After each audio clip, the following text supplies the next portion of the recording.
สบายดีเมื่อทุกท่านที่เข้ามาติดตามรับชมเนาะมื้อนี้พามาเบิ่งบรรยากาศแค่แม่น้ำสองเบิ่งนักท่องเที่ยวมาพายเรือคายักเนาะแล้วก็ชมวิวยามแลงเนาะมื้อนี้วิวงามเนาะนี่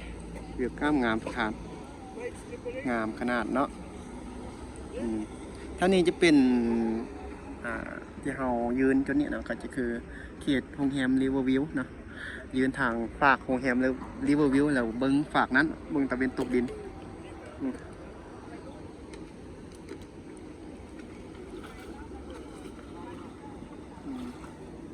วิวงามขนาดเลยเนาะ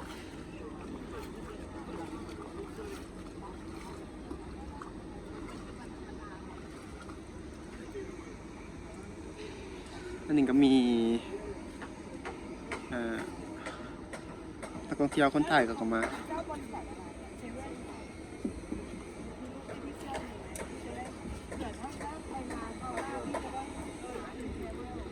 สบายดีถ่ายรูปเก้าตรงๆหนึ่งคนบอกเนื้อเด็กหล่อๆเด็กมึงหล่อๆเด็กมึงรอยังเรียนอยู่ค่ะรูปร่างเหมือนนักกีฬาเลยนะ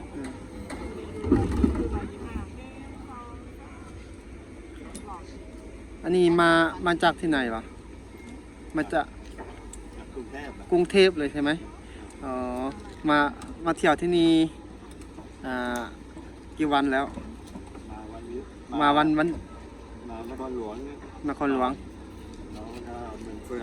เมืองเฟืองโอ้ได้เที่ยวเยอะสถานที่อยู่นะ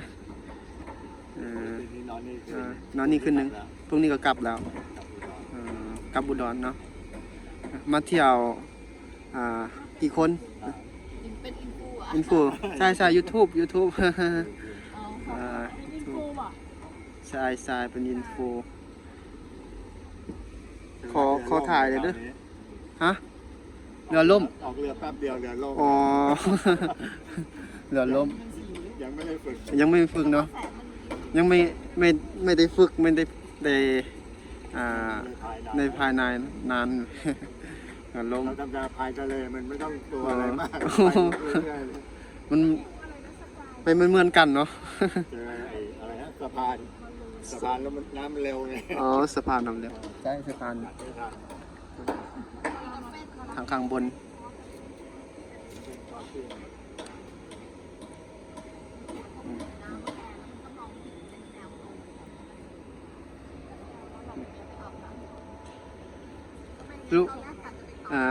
รู้สึกยังไงบ้างที่ได้มาเที่ยวที่นะที่เย็นดีเนาะมีคนไทยที่ยังไม่เคยมาเขาจะแบบว่าแบบกลัวว่ากลัวมาว่าประเทศลาวอย่างนู้นอย่างนี้นะมาไม่ปลอดภัยนะถ้าจริงกะไม่ถึงปานนั้นเนาะไม่ถึงขนาดนั้นใช่ไหมกันนะโอเคเนาะไม่มีปัญหากันมาเที่ยวได้เนาะมาเที่ยวลาวดีพูดกันรู้เรื่องเว้าลาวได้เราไทยเว้าลาวทำเนียงไปที่อื่นลำบากกว่านี้ใช่ทีมันไม่มีกี่ประเทศในโลกที่มี2ประเทศที่พูดกันรู้เรื่องเนาะคิดว่าเราโชคดีสุดที่ว่าลาวไทยพูดกันที่ว่ารู้เรื่องกันเนาะเอามาเที่ยวไม่ต้องมีภาษาเปไม่มีคนกลางเลยภาษาลาวอ่านออกแล้วด้วยโอ้คักเลยทีนี้สำเนียงตัวมันก็คล้ายๆกันนะคล้ายๆกันความหมายมันก็เหมือนกันความหมายกันใช่คนลาวอ่านภาษาไทยเกือบ99%เพราะว่าอยู่ที่ลาวเขาดูทีวีคนไทยดูทีวีคนไทยแล้วก็ชอบดูหนังไทยดูทีวีคนไทยชอบฟังเพลงไทยพร้อมในเหมือนกันดีครับมาอยู่นี่เหมือนอยู่เมืองไทยเลยเปิดเพลงไทยฟังตลอดทุกที่เลยนะใช่เพลงลาวเขาทำไมก็ไม่ค่อยเปิดกัน เป็น เปิดส่วนละส่วนอ๋อ I done told you about it. Man, really? Oh, is this where we going? โอ้ I see no wonder. very good Yeah, yes จ้างเลย I amazing come here tourist in บางเวียง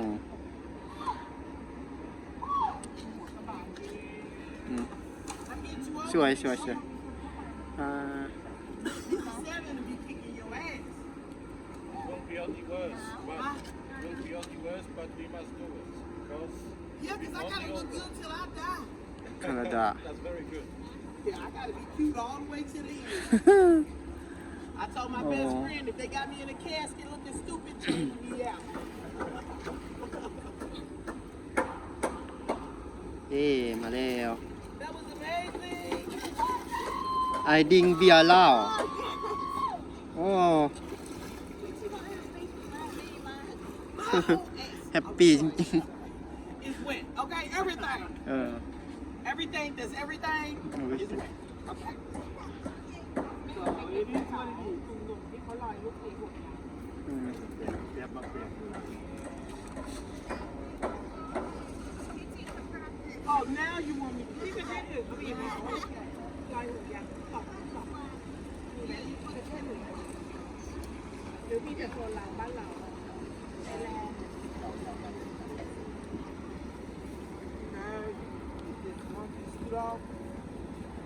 You know, one time I couldn't fix this. จุ๊บ I อ่า lose 15 kg. When I lose 15 more, I'm gonna be naked. I also have something for you now. เอาเรือไปลงน้อยก่อน I drank 8 of them and I wasn't even buzzed. I had to give me some tequila. I was like, fuck that.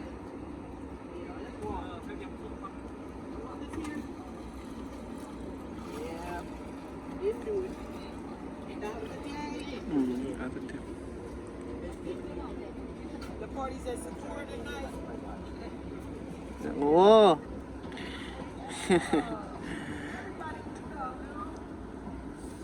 โอ้ I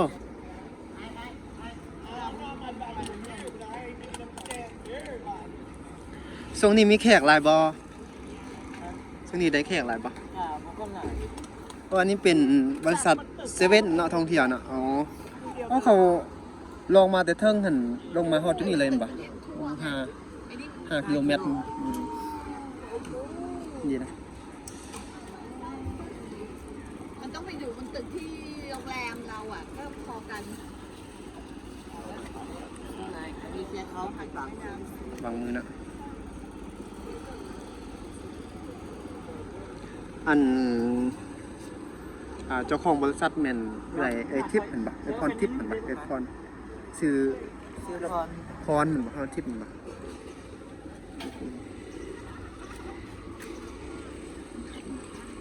เคยเฮ็ดให้อันลูกค้าแบบเฮือนล่มบ่เคยเนาะโอ้แสดงว่าเคยเป็นไก่พาที่ไก่พายเรือนี่โดนเลยเนาะอ๋อลืมเนาะช่วงที่น้ำแห้งๆนี่บ่เคยเฮ็ดให้อันล้มจากเทื่อบ่ น้ำแห้งสบาย แห้งสบายเนาะบ่ไปเลยแมันบ่ตั้งแต่ว่าเฮานำ ท่วมหินเลย นำแขกให้ทันเนาะยานเขากายนี่เนาะ มันน้ำท่วมหินเลยอันไว้สิบอย่าง อืม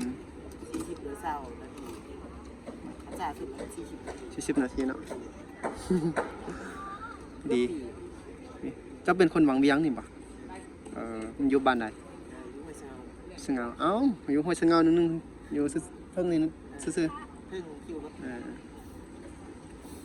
มันสร้างครอบครัวแล้ววะเรียนจบแล้วติเรียนจบแล้วเนาะยังการสร้างครอบครัวดีเอามาหาเงินจังซี่เนาะก็ถือว่าแบบ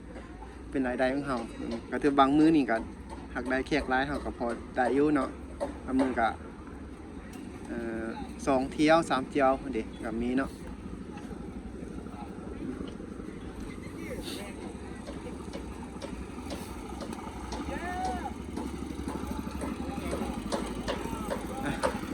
อ้บรรยากาศตอนนี้ก็คือว่ามืดลงเลยเด้อทุกท่านเนาะคลิปนี้ก็ขออนุญาตจบคลิปประมาณนี้เนาะก็จะขอหยุดคลิปประมาณนี้ก่อนเดี๋ยวไว้พบกันไหมในคลิปหน้าเนาะกล่าวคำว่าสบายดี